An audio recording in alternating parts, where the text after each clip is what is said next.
Vectors are, at their core, a description of a direction for a certain distance.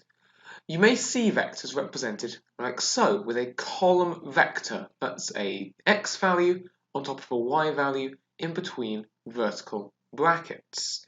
So yeah, if we just had a column vector like this with 2, 3, that would be describing a motion of 2 to the right and 3 up. Whereas here, minus 1, 6 would be 1 to the left and 6 up. It doesn't matter where you're starting from or where you're ending, so long as that is the motion you're using to get from first point to second point. With column vectors, therefore, a question may ask you just to manipulate them as you would with an algebraic equation, such as here we have the column vector 2, 3 plus 4 lots of the vector minus 1, 6. Well, if we just bring the x terms together and the y terms together, on the top we're going to have 2 add, well, 4 times minus 1 is going to be minus 4, so really it's 2 minus 4 up here. And then on the bottom you can have 3 add, and 4 times the 6 is going to be 24, so 3 add 24. This then just simplifies to the ultimate column vector of minus 2 and 27. Another way you may see vectors represented, however, is based on diagrams such as this, interconnected shapes, wherein certain lines between certain points are given labels such as A and B. In this case here, we have a parallelogram, PQRT, which then has an additional point to its right, S, which is a continuation of the line PT, such that now T is now the midpoint of PS. The arrows on these lines, as they will be in any kind of diagram, represent that these lines are parallel. So QR is parallel with PT, and that PQ is parallel with TR. Again, it's a parallelogram, so they will be. But more than that, the line PQ has been given that vector A. Now, this isn't just to say that the line specifically between P and Q is A, but any line that is at that length in that direction could be called vector A, meaning this here, TR, is also vector A. And that here, with the line between Q and R being described as vector B, any line for that length in that direction could be vector B. So that means PT is also B.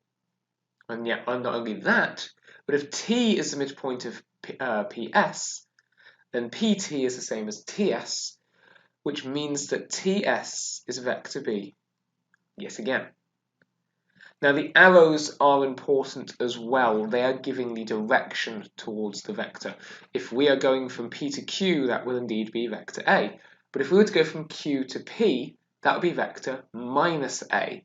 Or if we were to go from R to Q, that would be minus B. With that in mind then, a question may ask you to come up with a vector expression of how you can get between two given points. Even if you don't have a direct line leading between these points, so long as you can still find a route using the vectors that you know, it would simplify algebraically to the same expression.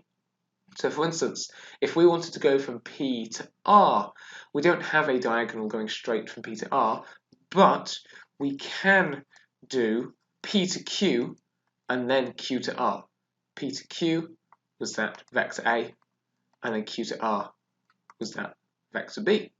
If you just wanted to double check, we could also go from P to T to R.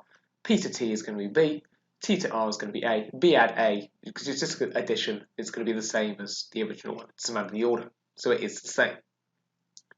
If we wanted to get from R to S, however, again, we can see that there is a line that goes directly between R and S, but we have no vectors that relate to that direction or that distance. So we'll have to find a route through some other points. The most direct route would be to go from R to T and then T to S.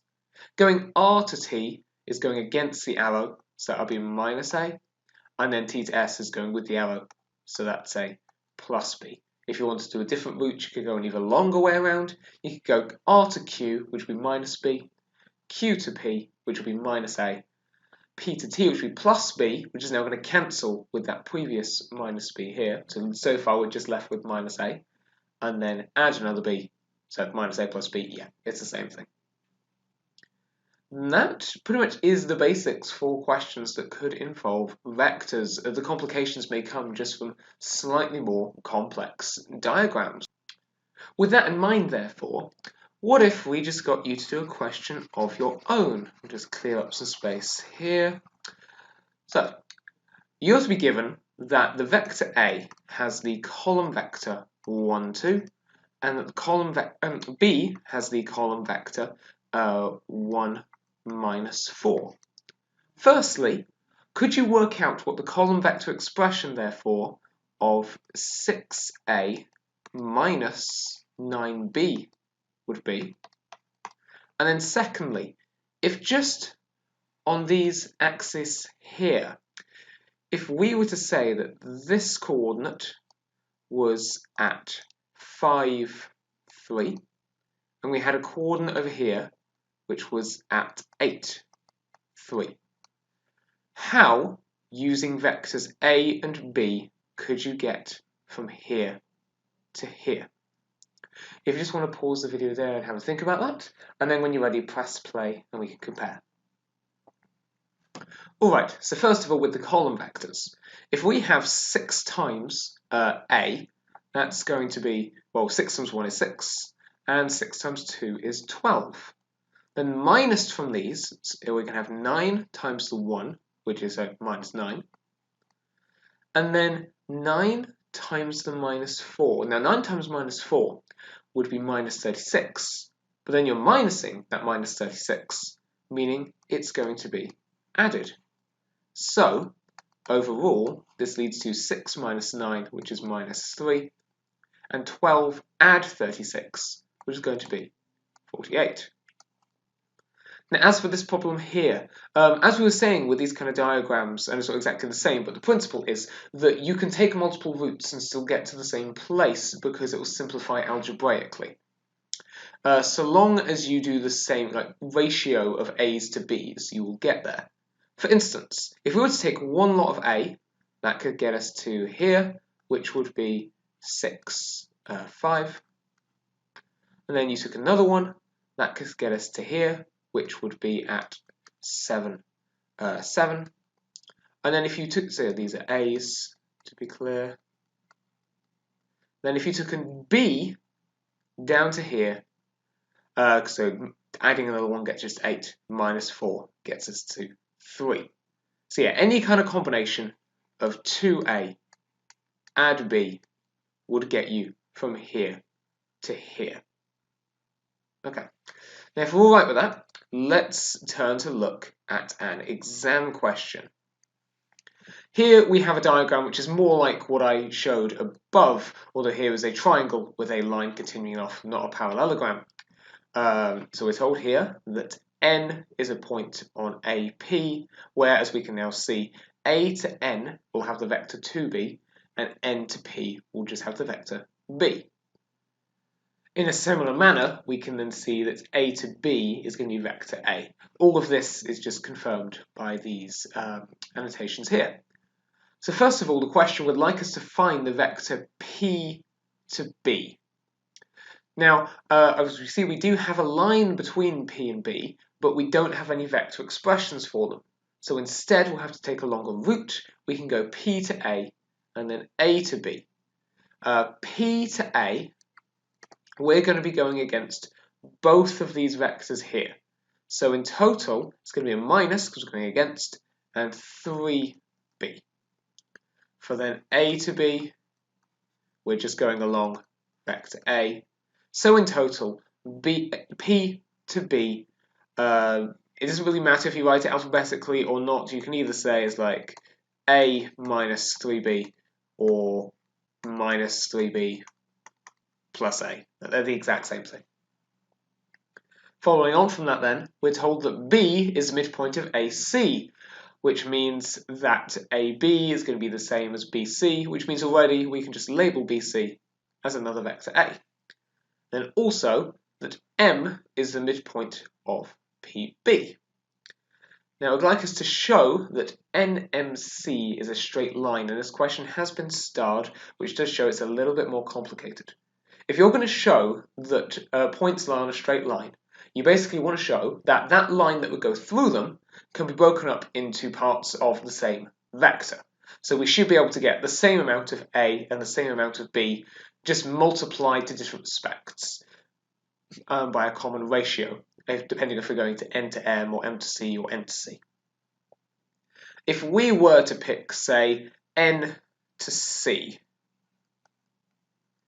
well, we could do that as N to A, which we know is going to be minus 2B. And then A to C, because going through both of these vectors here, is going to be plus 2A.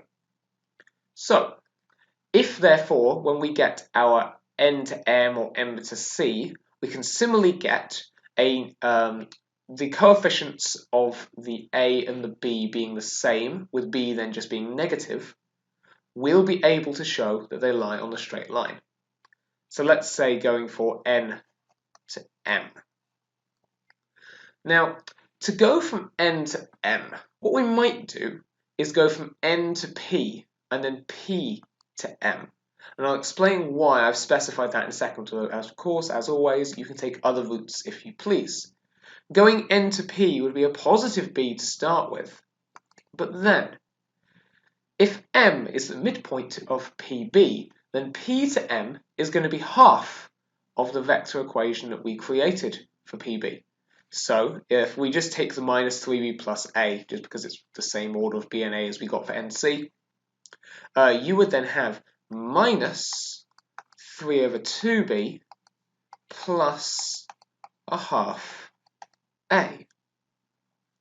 Bringing this together, 1 lot of B minus 1.5 B is going to equal minus a half B, and then that's still plus a half A. Well, we can see here that the coefficients of B and A are the same. It's just that B is a negative. These are the same as each other, or if you want to make it clear, you could say that minus 2B plus 2A is equal to 4 lots of minus a half B plus a half A. So NC is equal to 4 lots of N M. If any vector is just a multiple of the other, then they're going in the same direction. And if they go through the same coordinate, those lines must overlap with each other. They must form one continuous straight line. NMC is a straight line.